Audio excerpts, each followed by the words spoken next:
Hi, my name is Corme, and today I'm be reacting to and reading through and giving kind of like my first impressions and thoughts on some of the set bonuses that Blizzard is giving for healers in 10.1 for the upcoming raid Aberrus. This was released about 2 hours ago, but I'm just now sitting down and reading them. I've kind of glanced over the healer ones. I haven't really read through them like super thoroughly, so this is kind of me just like reading it and reacting to it in like live in time. As far as these set bonuses go, only the Druid and Paladin ones, it looks like, are going to be even available for testing this week. And from what I've heard, the Paladin one isn't even functioning right now. So hopefully it's good to go by Thursday when the first set of raid testing is. Also really nice of Blizzard to actually give us a full schedule for raid testing this tier. We really appreciate that. Okay, so getting right into it. The first one on this list is going to be the Restoration Druid set bonus. So this one looks very strong. For 2 set bonus, rejuvenation and life bloom healing is increased by 15%. Regrowth healing over time increased by 75%. This is a super nice passive. That is a lot of your healing. I just think this is really good and really powerful, and just like as far as like a 2 set goes, super solid. Their 4 set is also really interesting. So Flourish increases the rate of your heal over time effects by 40% for an additional 16 seconds after it ends. That is a long time. So Verdant Infusion, so if you play Rest of Druid, it's a choice node, so you can take Flourish or Verdant Infusion. Normally in most PvE scenarios you're taking Flourish. I'm not going to be talking about PvP at all in this video, by the way. But Verdant Infusion causes your Swiftman target to gain 15% increased healing from you for 6 seconds. So I'm just going to be talking about the Flourish one. 16 seconds is a long time. And I'm seeing a lot of people kind of say, like, their initial reaction to this is like, oh my god, the Druid one is so strong. But I do think it's important to keep in mind that out of all of the healer tier sets going into Vault of the Incarnates, it was the same thing where Rest of Druids was a much bigger power spike relative to the other healers.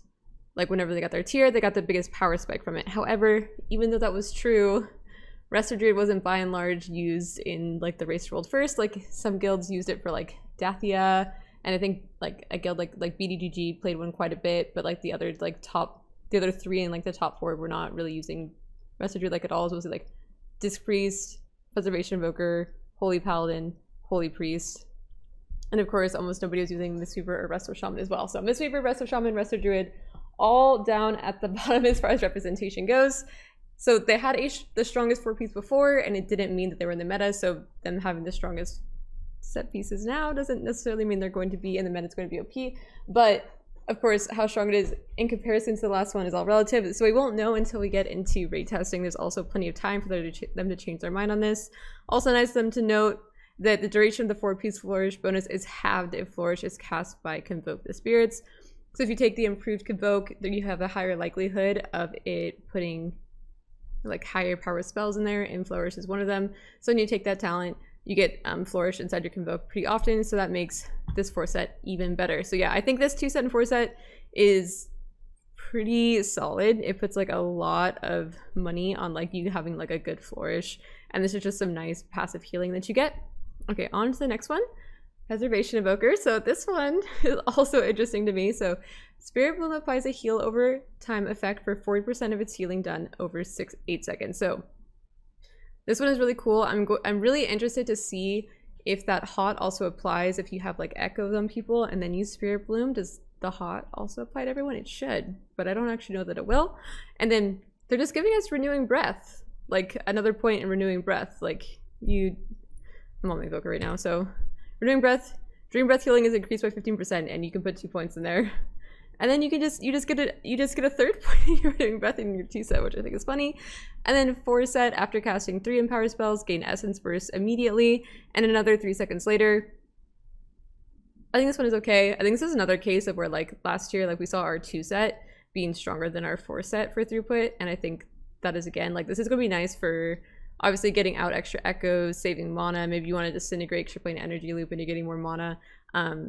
3 seconds later, I feel like might be too short of a gap. I would like to see 5, but maybe I'm wrong. Like, I don't know, but I feel like 3 seconds is kind of like a small gap, and definitely incentivizes you to take the talent where you get to stack to 2 Essence Bursts, just to make sure that you're not like wasting that second one that you get as well. So that's my only, it's not really a complaint at all. It's just something I'm thinking about when I'm looking at it.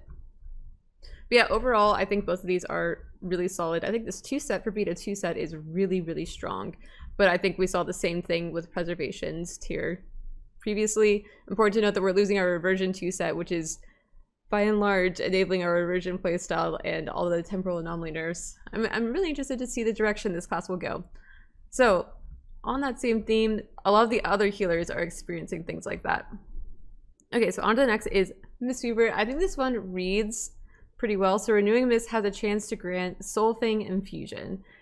Whenever you get this buff, it gives you 5% of your maximum mana over 6 seconds. So drinking tea, so like your Thunder Focus tea, or gaining Soulfang Infusion increases the healing of your Vivify and Renewing Mist by 40% for 6 seconds. So this reads as being super sick to me.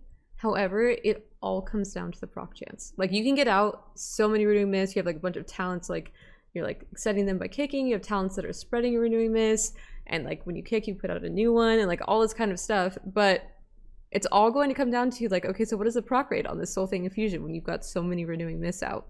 And also, is this going to be maybe worse in keys because you only have 5 targets? So I really don't know how this is going to go. This is all going to come down to the numbers. I really like the idea of this though. I think it's really cool. I like that you at least have like some kind of like control over when you at least get 1 proc like every 30 seconds.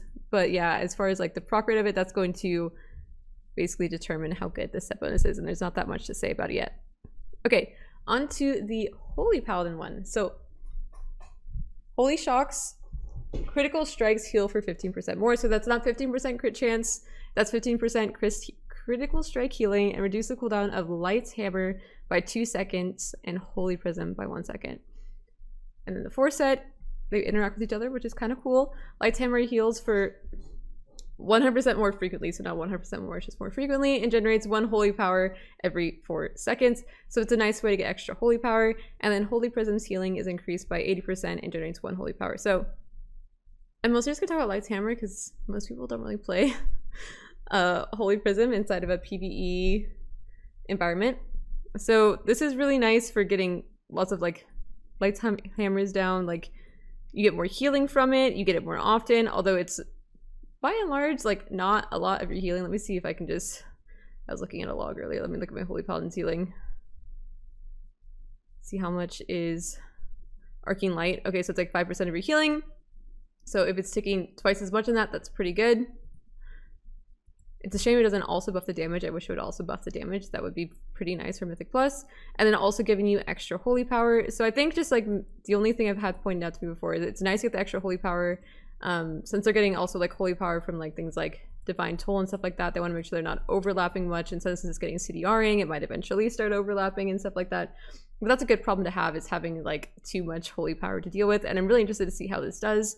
I know people, like our Holy Paladin initially had like a bad reaction to it, but the more I read it, I'm like, I think this is actually pretty decent. Like not amazingly fun to play. Like it doesn't really change your playstyle like too much, except for you thinking about your Light's Hammers more. But I don't think it's bad. I don't think it's the worst.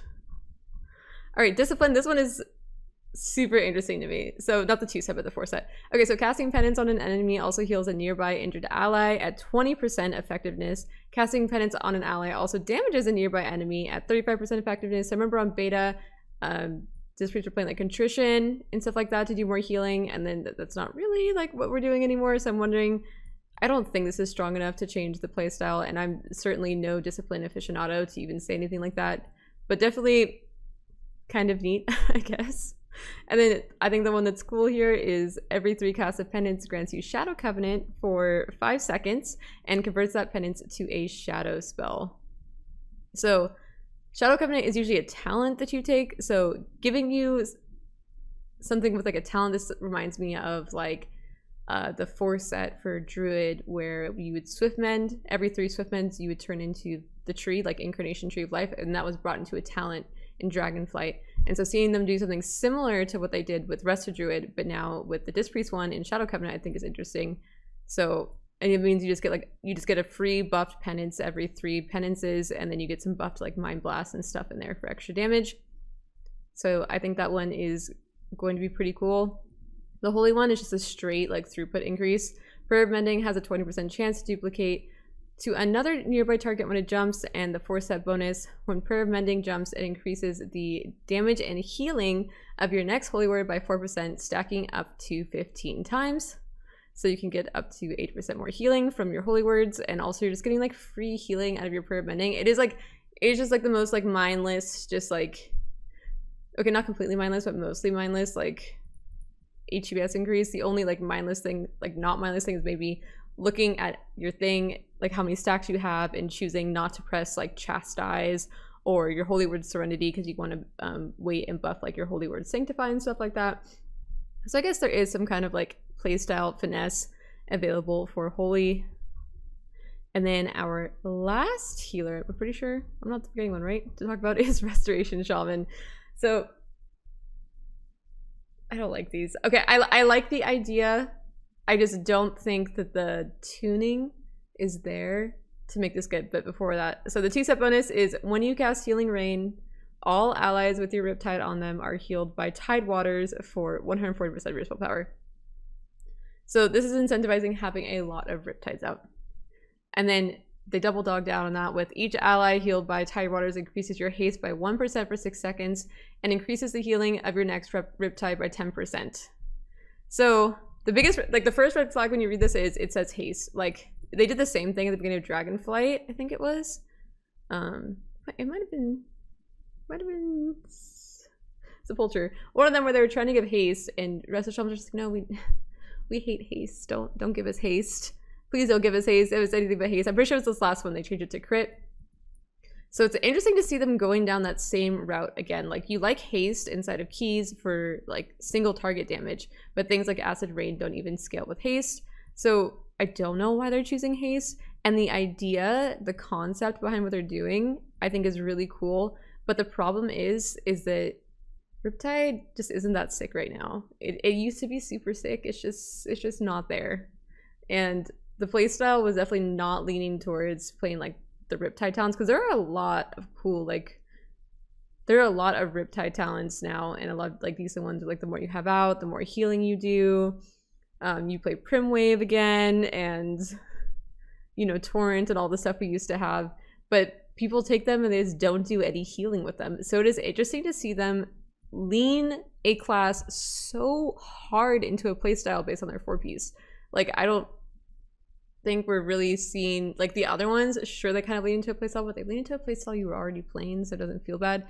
But this is them trying to use a 4-set to lean them into a playstyle kind of, and I like the idea, but they're gonna have to do something about the Riptide talents or Riptide itself if they want Resto Shamans to swallow this pill, I think.